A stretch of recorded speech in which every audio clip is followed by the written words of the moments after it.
What's up guys, welcome back to another episode and welcome to Hammertown, USA. We are here at King of the Hammers, which is a wild off-road race out here in the desert, about 2 hours outside of Los Angeles and Orange County where I live. We are here to basically witness madness. I've wanted to come to this for the last 3 years and I never have until now. Chris back here, who is the guy that built the draw system on my truck and the guy that totally built my camper van before that. He's got a cool Jeep that he's just built, so he wanted to come out and drive that and just kind of take in all of the craziness that is King of the Hammers. My first time, so I am seeing this with fresh eyes. So if you've never been before, we're in this together. Obviously, we've got Diesel Dog with us. So join us here at Hammertown, USA, which is a pop-up town literally in the middle of the desert with like tens of thousands of people that just show up and just go absolutely ham in off-road vehicles. Like I say, I'm totally new to King of the Hammers, but basically this right here is Hammertown. And that is basically a pop-up town. I don't know the exact number of people here. It's in the tens of thousands. So you have this central nucleus, and then from here, there's a course that runs all the way through the desert. And there are these different sections where there's like rock climbs, there's hill climbs, there's fast desert sections. And so as a spectator, you just take your truck or your dirt bike or your ATV, whatever you've got, and you just drive out to these things, park up, and then watch the races go on them. And apparently it goes late into the night. People go out and race their own stuff, even ones that aren't competing. So it's kind of like this Mad Max free-for-all out here in the desert, and it's absolutely amazing. So now we're going to go and find a place to set up camp. Once we've found that, then we can go and venture out and go and look at some of these obstacles and see some of these absolute hooligans doing what they do best. I mean, look at that. So if you do come out here, then just make sure you're in something that has four-wheel drive, because you do have to drive out to these places like this, which is called Chocolate Thunder, which I'm sure I've seen on a website with an orange logo at some point. But this is kind of the conditions you're going to be driving on, so a lot of this very loose sand. I'm still in two-wheel drive. I did air down the tires, and these BF Goodriches are so good, so I don't anticipate getting stuck, even in two-wheel drive. However, it is just good to make sure that you've got something that you'll be able to get yourself out of trouble with if you need it.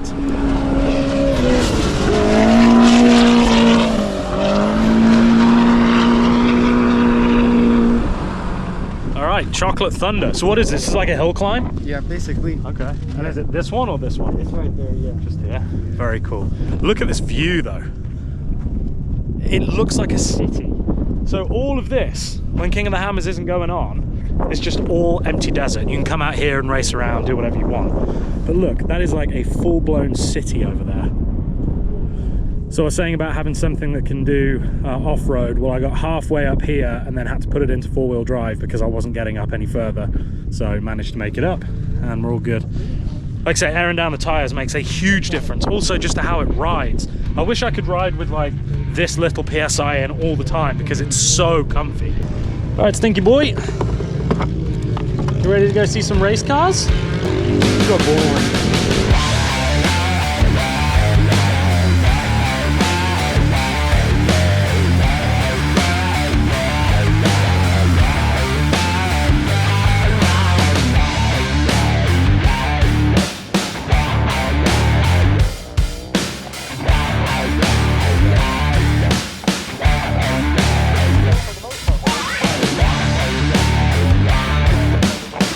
It's quite remarkable, some great back off of Michael Garcia. Our last run of 2023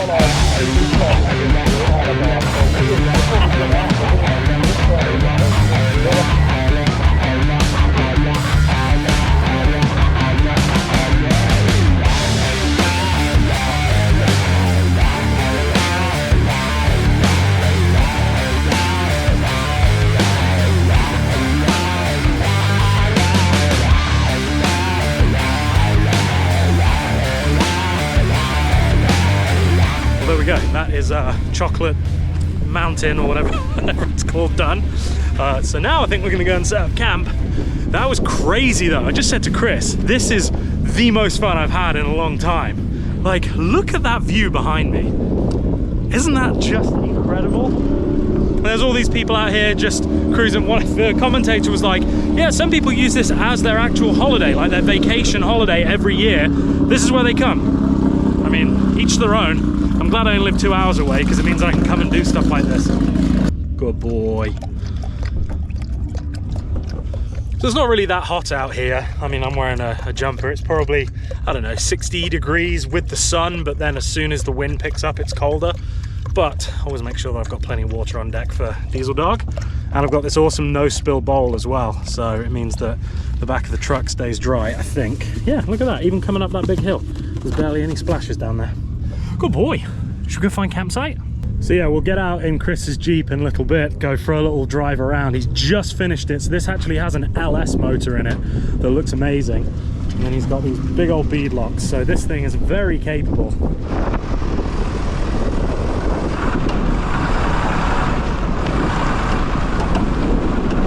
So we just came out the back and Chris has found a place to do some jeeping. I know my place, which is up here on the relatively flat because I'm not trying to break my truck. And I don't have suspension like that. Look at that flex. I think that's what off-roady people say. This is one of the amazing things about living out here where we have so much desert, because it means that you can just come out and if you have one of these crazy four-wheel drives, you can just come and do this. It's free. I mean, obviously right now it's King of the Hammers, so you have to pay to come in. But if you want to come down on any other day of the week, you can just come and do this.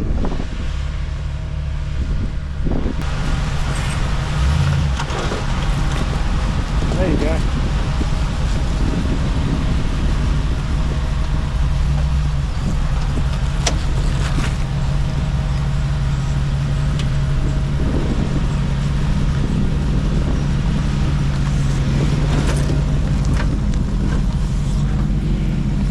That's so crazy. It's really hard to show perspective on this kind of thing, but to give you an idea of what Chris just drove through, like, this rock is up to my waist. So that isn't small. Scouting for our campsite, Chris has spotted that rock all the way in the distance. He's like, why do we need to have this beautiful view? Why don't we just go and hide behind a rock and a mountain? I don't want to be hitting the wind. Well, because these guys are intense, because they don't have sweet truck campers like I do. You should have someone build you one. What? A really cool like draw setup for your rig. It's kind of ironic that I'm going to be sleeping better than you. I know. You built my rig. Damn. You being crazy? Are you being crazy? Ready? Come here, show everybody your new necklace. Show everyone your new necklace. So, Diesel, come here and show everybody your new necklace. Come here. Come on. Come here. Good boy. They want to see your new necklace. Come show them. Good boy. So when I come out and do trips like this, obviously I love to let Diesel run off his lead because he just loves to be free, and I don't want to have to worry that if he did take off, let's say he got spooked or he started to chase after something, I wouldn't want to lose him. So I have one of these Phi collars. This is actually the new one. This is the Series 3. So the one that I had on before this was the Series 2, and that one was great, but this one has extra battery life, so I think it can last for up to 3 months, whereas the other one I had to charge it probably every 2 or 3 weeks, depending on how much he was out of the house. If he's at home and the collar's connected to the Wi-Fi base, then it uses less battery, but if we're out on the road for an extended period, then it does rely on GPS and satellites, and so therefore it uses more battery. But this one, apparently up to 3 months, which is incredible. And if I ever want to track him, then all I need to do is go on the app, and that will show me exactly where he is. So should he take off, I can activate Lost Dog mode on the app, and that will pinpoint him and send me an updated location. The other nice thing is when I take him to doggy daycare, or he goes and stays with a friend when I'm traveling,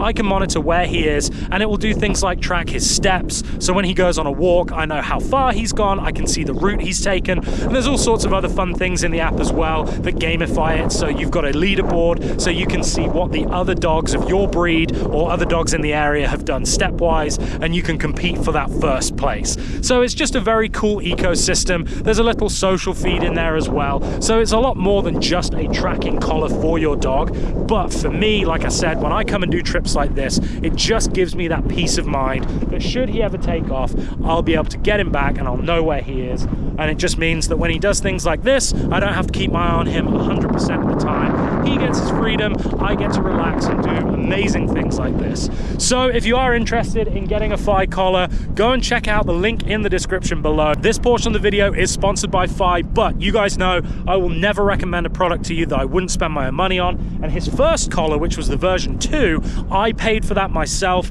This one has been sponsored. However, had it have not been, I definitely would have upgraded and paid the money. So buy with confidence, and also those sales do help me and Diesel and support this channel and allow us to come out and do adventures like this. So thank you guys for listening, and thank you to Fi for sponsoring this portion of the video. Where is he?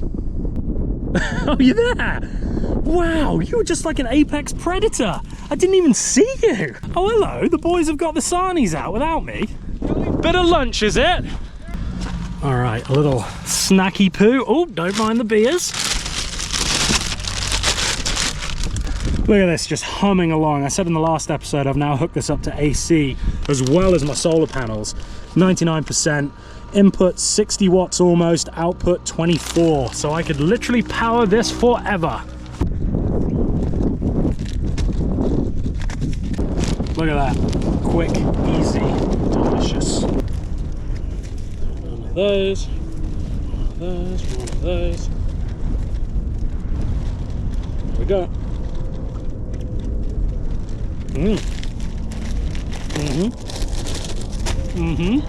I was just telling Chris, I absolutely love this truck. I love A, how it looks, how it drives, how it is on a daily basis, but more importantly, I love what it allows me to do. I mean, look at this. I'm able to come out here.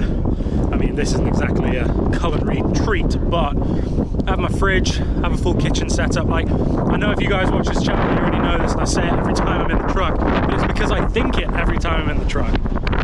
I just love the fact that I can come and do adventures like this. It's so good for the soul. It's so good. Just a quick overnight. So Monday, we're going to be home tomorrow, but right now, I mean, I am quite far, but I feel like I'm a million miles from home and just having the best time. Good people, good times, hanging out with my dog, eating food I like. I've got some beers in there. Life is good, my friends. Cheers.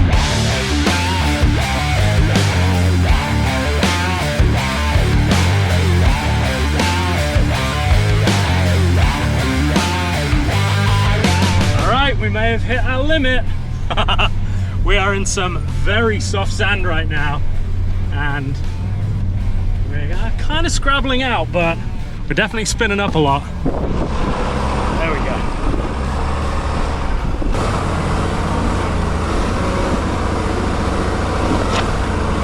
Now, I am by no means a seasoned off-roader, but I do know well enough that if you start to get buried, don't keep your toe in the radiator, because you will dig yourself a nice hole and get stuck in it.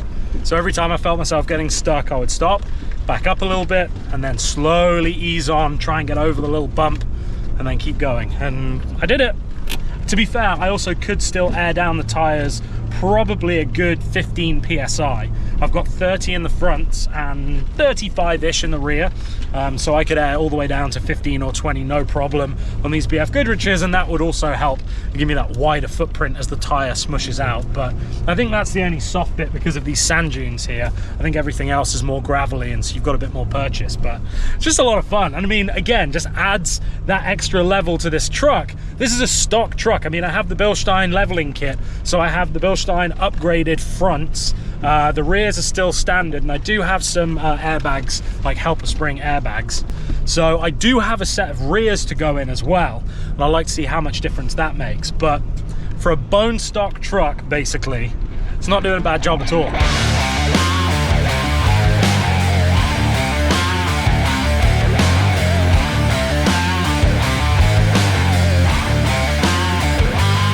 We're now going to head over to one of the other obstacles called Backdoor.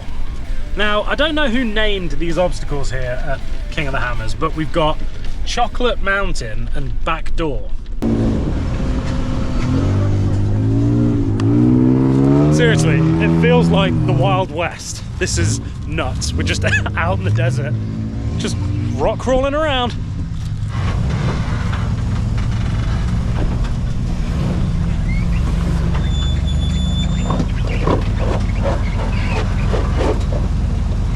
It does not look that big from back there. No. Holy shit.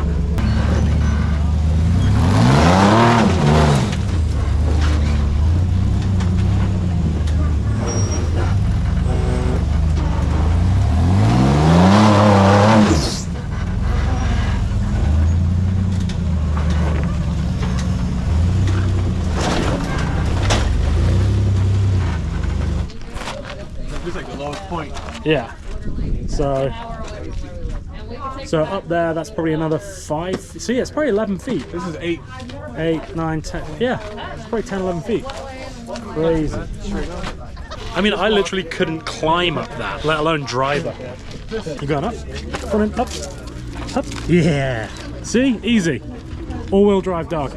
So I think this is going to be camp for the evening. We've just kind of driven around trying to find a spot, and this one looks as good as any.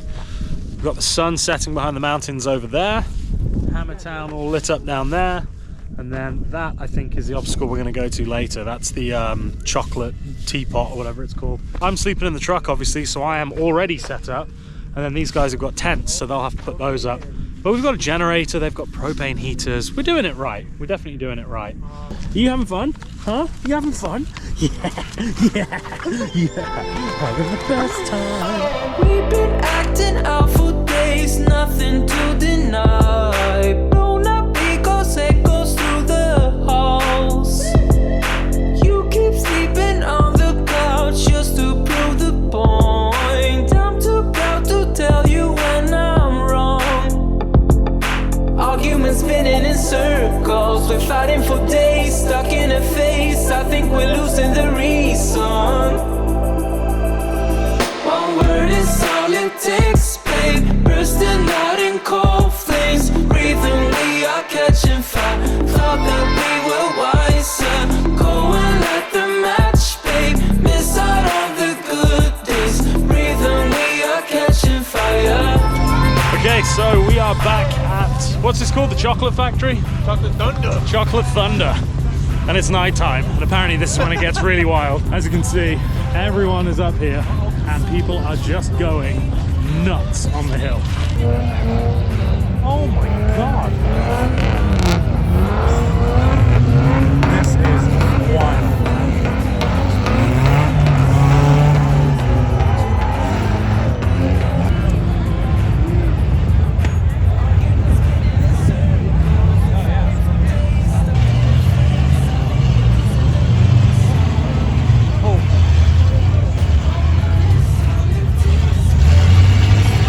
Dude, this is, other than Monster Jam, this is the wildest thing I have ever seen. Yeah, it's tied up. Oh my God. People are like crawling over each other's trucks. This is one of the most exciting, but also most stressful things I think I've ever watched. Alrighty, we are moving to the next location because people feel like they need to set off fireworks 30 feet above a crowd's head, and obviously Diesel does not like that. Yeah. Morons. So yeah, we're gonna go over to the other spot that we were just at with the big hill climb, back door, and go and see what we can find over there.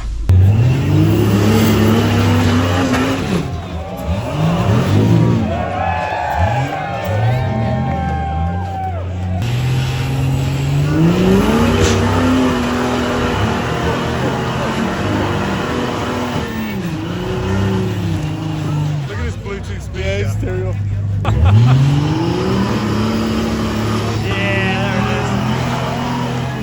Beautiful. Nicely done, sir. Nicely done.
Morning, bud.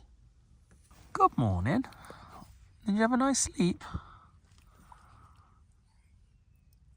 Do you want to go outside?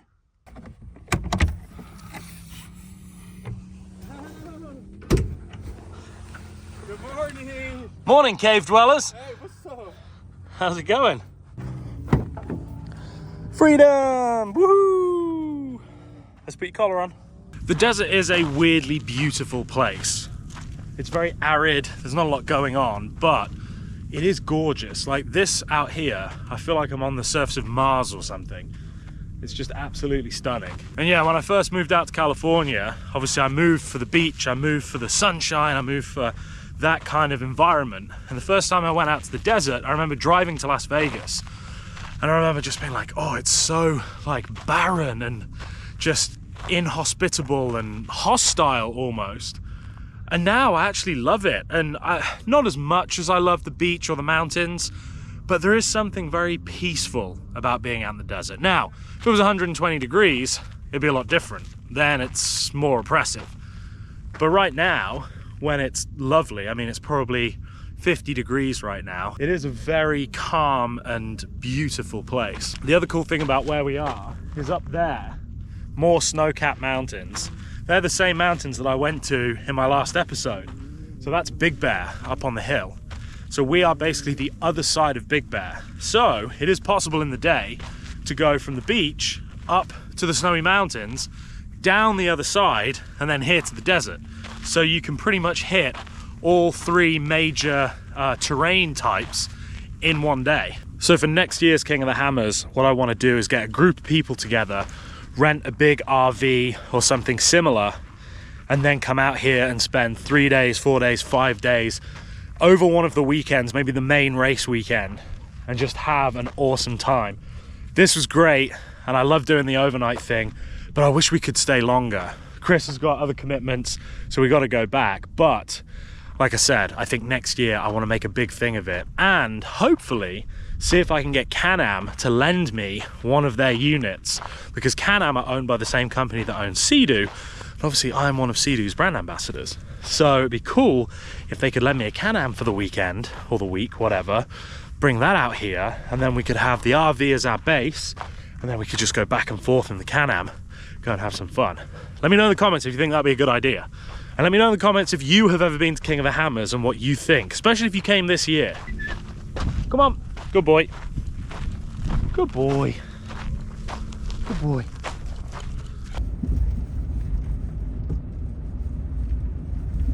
So we're back in Hammertown, just airing up, because obviously we had to drop the tire pressure when we went out back and we got into all that soft stuff. But now we're getting back on the road, we can go back up to our road pressures. I have been so impressed with these BF Goodrich tires. I mean, I basically went everywhere these guys did. There was one moment where I got a little bit, started to get a little bit stuck in the really soft sand. But again, I could have aired down an extra 15 PSI and then I probably would have been absolutely fine. So I am super impressed with these. I was when I had them on my Touareg as well. But yeah, just awesome tires. So if you are looking for some very good on-road and off-road tires, look no further than these BF Goodrich all-terrains. They're the KO2s and I love them. I'm gonna go grab myself a t-shirt so I can remember this trip, and then we're gonna head out, get back onto the road. So I'll see you guys in a minute.